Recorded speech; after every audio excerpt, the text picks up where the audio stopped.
This is Joyce, and I'd like to introduce my next interview, which is episode 36. You'll eavesdrop on a conversation that I've started with Jasmine Cartwright Atkins.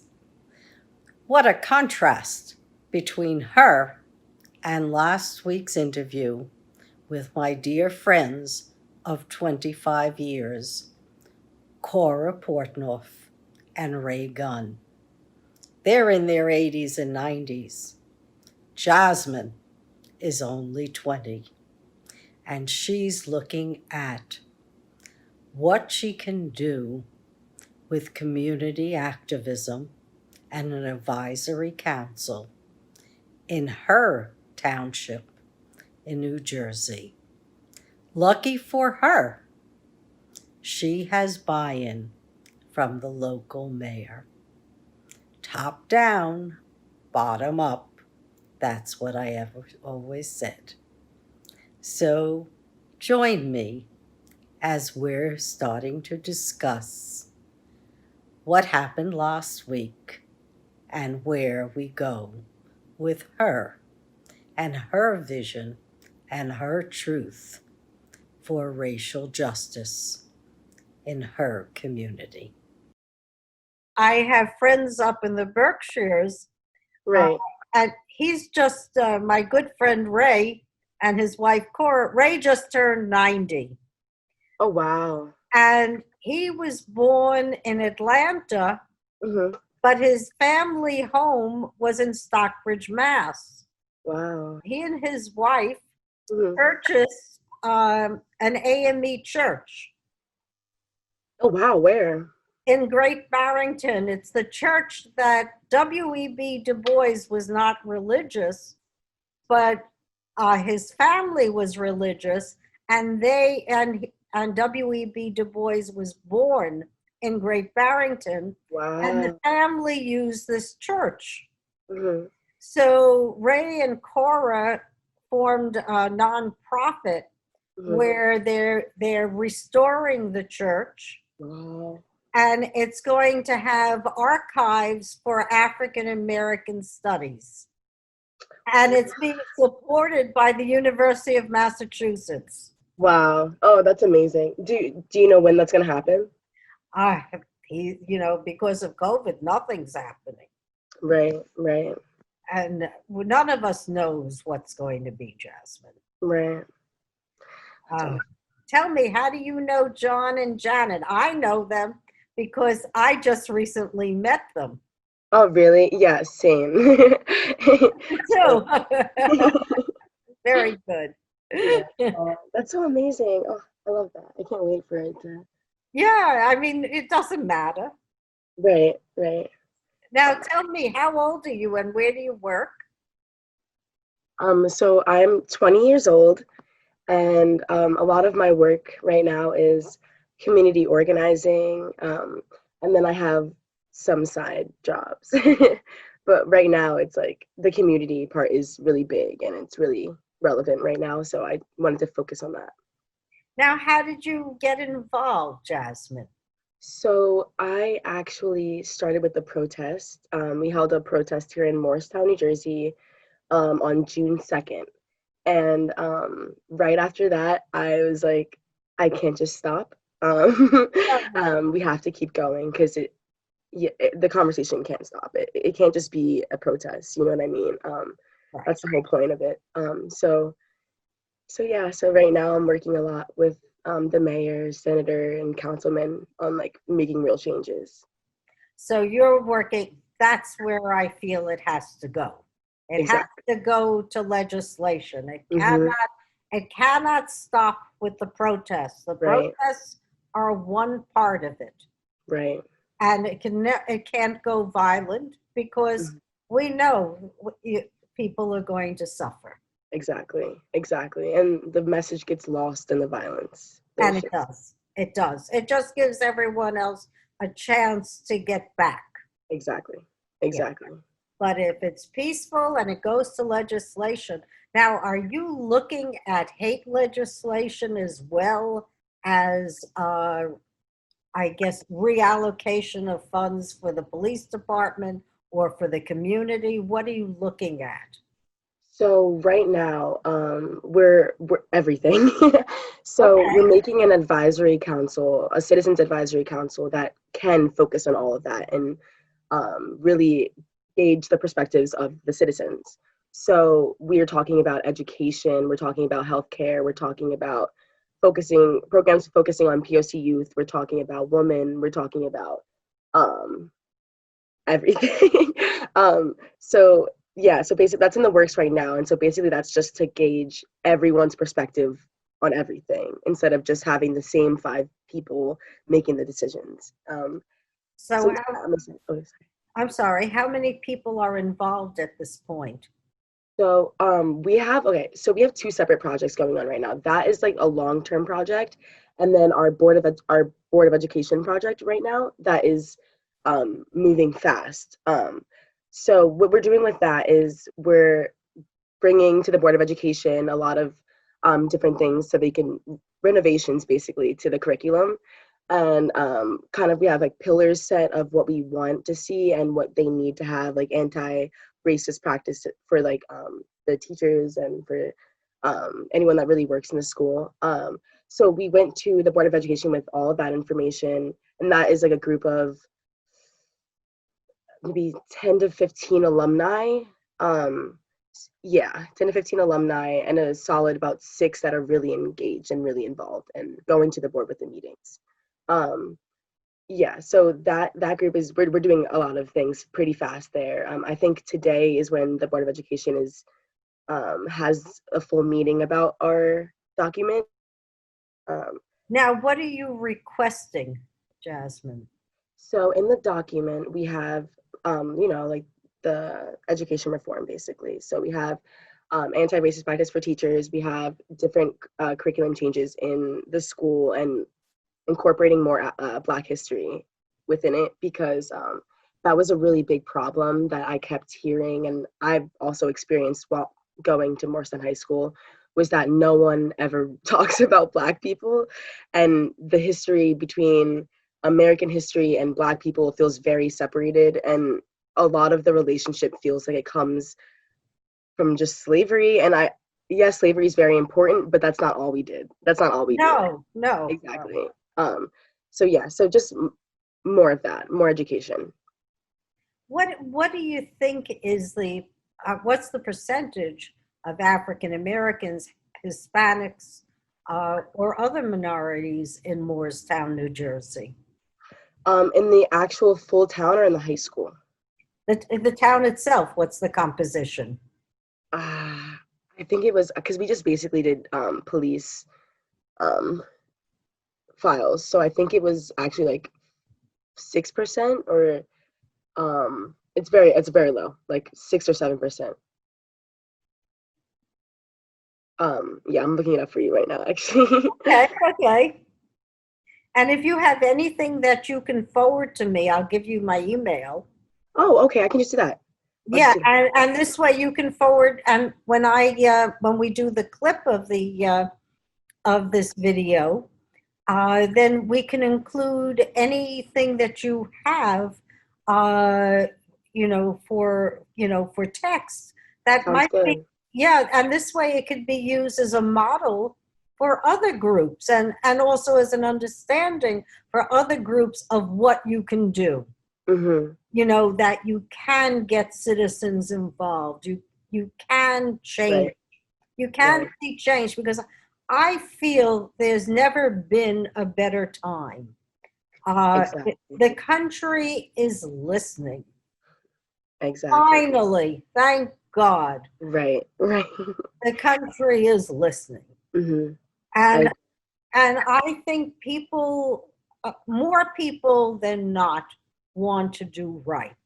More yes. people than not don't want to have hatred and racism and Right. discrimination. Mm-hmm. I live in New York City. We got 165 different countries here. Yeah. It's like, and we get along. I Yeah, mean, the ultimate basically, melting pot. yeah, Right. I mean, we get along. I read about violence that the police have to handle. And Right. it seems to me it's only 4% of what they're doing. Wow. So if violence is only 4%, then why are so many people incarcerated? Right. Why are so many people suffering then? Wow. Wow. That goes into the entire incarceration system, you know what I mean? And how that's modern day slavery type. Oh, it is, absolutely. Yeah. But Right. I really think in my heart of hearts and believe that modern day slavery is something that is keeping the entire poor and middle class down. Exactly. And that's why everyone is focusing on each other instead of looking up. Exactly. Exactly. Because I come from a science background, Okay. and I worked for multinational corporations, and I had my own business Hmm. before I became an activist. Right. And what I realize is when I was in multinational corporations, the Hmm. people at the top wanted me to change the culture. Right. So Wow. I was able to work from the bottom up because Wow. I knew that was my mandate. Right. And without having people on board Mhm. from pushing up and pushing down, you don't get the change you really need. Mhm. Right. You know, everyone's got to be part of the solution. Yeah. We have to communicate. We have to talk. We're Yeah, the people. You know what I mean? We have so much power, more power than we think that we do. that's right. Yeah. And really, realistically, enlist the Hispanics. Mhm. Exactly. Yes. Agreed. Yes. And they are reluctant because of their upbringing. Mhm. They're reluctant to join. You know, remember, they're strict Catholics. Right. And that upbringing makes it very difficult for Mm. them to go against the patriarchy. Right. Right. Yeah. And then when you have everyone telling them they're not supposed to be here, they're not supposed to be alive, we're not questioning their entire existence. How Yeah, does that make you feel? Right. yeah. I mean, who wants it? That you in the African American community, there's a very famous artist, Jacob Lawrence. Like, oh yeah, yeah. I love his work. You know, I could have owned a book that he illustrated. I should never listen to anyone. I could have, Only listen to yourself. Listen to that right. intuition. Listen to that intuition. I was talked out of purchasing it, you know, because No, this is that I intuition. was in a relationship and it was like, oh no, I don't think we should spend the money. And I had my own money. Right. I could have bought it. And he illustrated Hiroshima. But what I wanted to say is when he started art, I guess in the 20s, he was the only black artist at the time. Mm, And he would really paint you know, the white scene, the white disc jazz scene or the flapper scene. right. And he wound up in an institution because he couldn't accept Mhm. being outside the system. Wow. Yeah. Yeah. And then, you know, then he came out and he was then part of, you know, he accepted himself and everyone else. Right. And he painted as he saw it, you Right. know. So, but it took him a long time A to lifetime. Right. to develop his own inner truth. Mm. Wow. Wow. I should do my research on him, to be honest. And you know what else you should do? This is what my friends are doing. Mm. Up in Great Barrington, they're collaborating with the local movie theater, Okay.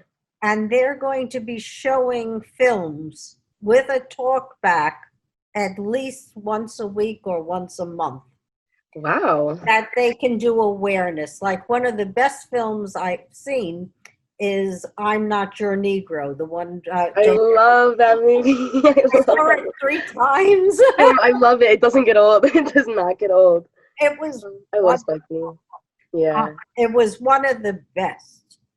But 100%. another great, if you can locate it, Mhm. is James Earl Jones Yeah. doing Thurgood Marshall. Cooking Marshall. Yep, Supreme Court Justice. He's amazing. I'm gonna write down. James Earl Jones, Thurgood Marshall. Yeah, I'm gonna definitely. And you know what else? You've got the Newport Jazz Festival. The very first one in the 60s drew people of every color, every race. It's called Jazz on a Sunday. This is and now, like this is going on now.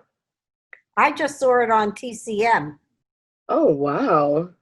So I would recommend it because I think it ends with Mahalia Jackson Okay. and the in the gospel, but Hmm. I thought it was wonderful. Wow. I'm definitely gonna watch that. You're giving me so many suggestions. I love it. Thank you so much. When we meet again, have a conversation about them. Yeah, because you could bring that into the high school. Right, exactly. That is, where did you go to school? Public I, school. I and went I live in New York City now. This is the first time I've ever been in an apartment in my life. mhm, I grew up, I guess I was born in Brooklyn. okay. And after World War II, when my dad came back from the army, Mhm. we moved out to the island to a place called Elmont. Oh, And wow. Elmont had woods. I mean, it was a brand new development. Right. I think the houses cost about $2,800 a house at that Wow. point in time. Wow. Oh my gosh. Okay. I was And wondering. my parents were not sure that they Okay. could make the 45 or $50 a month mortgage. Wow. Wow. That's how precarious things were. Wow. But you see, there was a way up in those days. Right. Right. Now there's no way up, and it's purposeful, and Exactly. it's for everybody. Exactly. And the Exactly. quicker everyone understands that, we're all like crabs in the barrel. It's like we're fighting against each other, and Exactly. it's like a small boil. We're all going to die the same way. Exactly. Exactly. Agreed. Yeah. It it's really amazing that that they could make people have like a false sense of like superiority over other people when it's like the same. It's the same. We die the same. Like we live, you know what I mean? That's It's really right. interesting. Yeah. Like the whole it's so interesting. Sorry, I could get into it for so long No, about that's all right. It's your passion, and you should get into it because that's what motivates everyone else, honey. it. It's Right. important. I listened to a TED talk, and Fun. I Yes. love TED. You I too? love TED Talks. I love TED Talks. I just like watch them for fun sometimes. Me too. I mean, I'm on the list. I hold TED circles. So right now, really, just organizing a couple of town events. I just hosted the Juneteenth festival, um, and then of course I didn't want to lose the community part of it. So I really wanted spaces that everyone can come together and still learn, educate, but then also have fun. Right. Then I don't want to let that distract from the actual change. And we're not just here to, we are here to sit around and have a good time, but we're not just here to sit around and have a good time. We're here to make change. So that's where the Moorestown's Citizens Advisory Council comes in. And that's the thing that a couple of alumni and I are creating as well, along with the mayor. And she's just kind of, getting us like in contact with people that we have to for the I process. think that's wonderful. So nice. She's been so good about it. We're really lucky because I've had a couple other youth activists reached out, and they were saying that their mayors and their chief, like, they're just really not working with them, and it's really like frustrating. It's hard to, and yeah, we're so lucky here, to be honest, with the mayor we have now. So we have the Citizen Advisory Council, and then that we're in the works of, and then we have the Board of Education work that we're almost finished. So really, basically, that all that we have left there is them just looking over our document and them making their own decisions. But I'm really excited about that, because that's, I think it's wonderful. That's soon. That's maybe before the upcoming school year too. So that's perfect. Yeah. Now, do you find that is everyone connected, honey?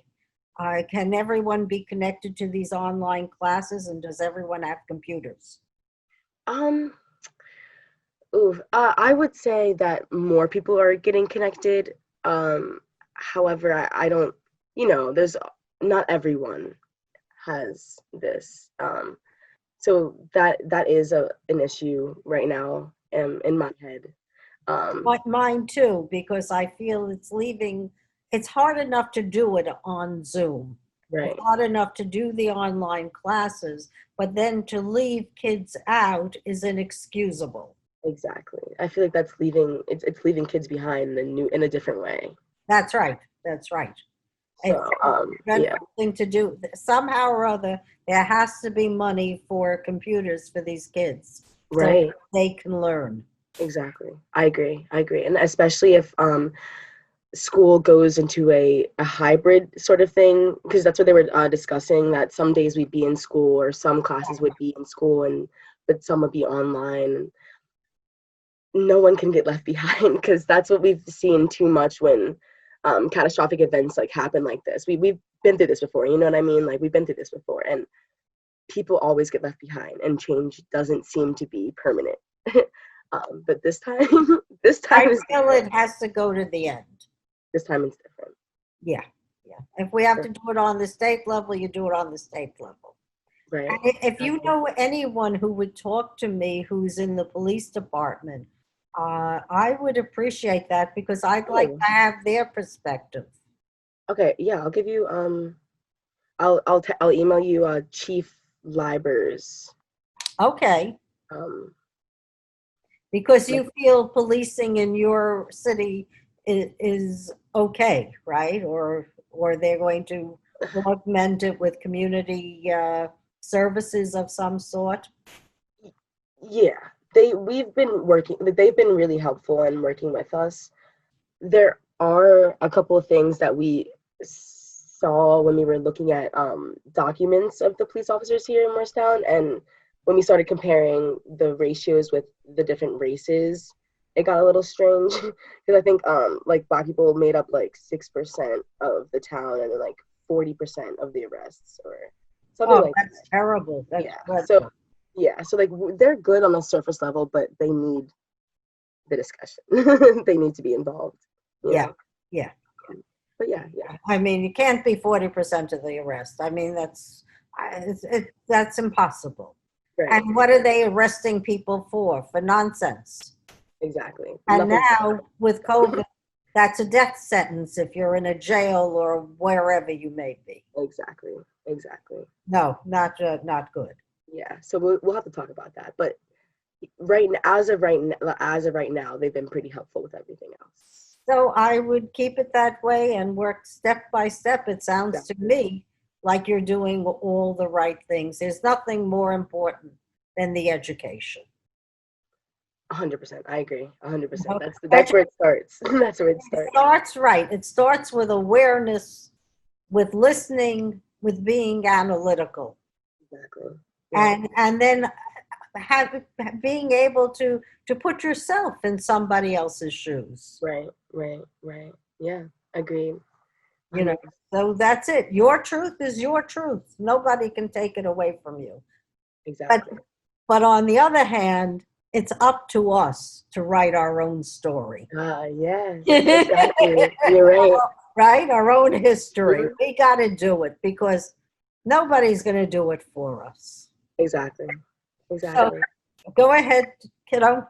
God bless. Thank you for joining me. It was a pleasure. And send me whatever information you have.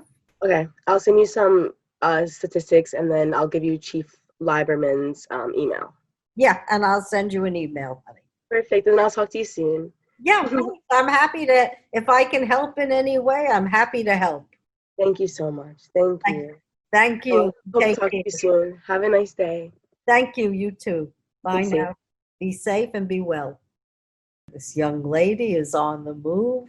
Didn't want to keep her too long, but I think that she is inspirational for so many of us. 20 years old and being concerned. That's the right time, because she's got the time to make it up the ladder, whatever ladder it is, to be a real statesperson and a person who changes our world for the better, of course. So take care, everyone. See you next week. Thank you.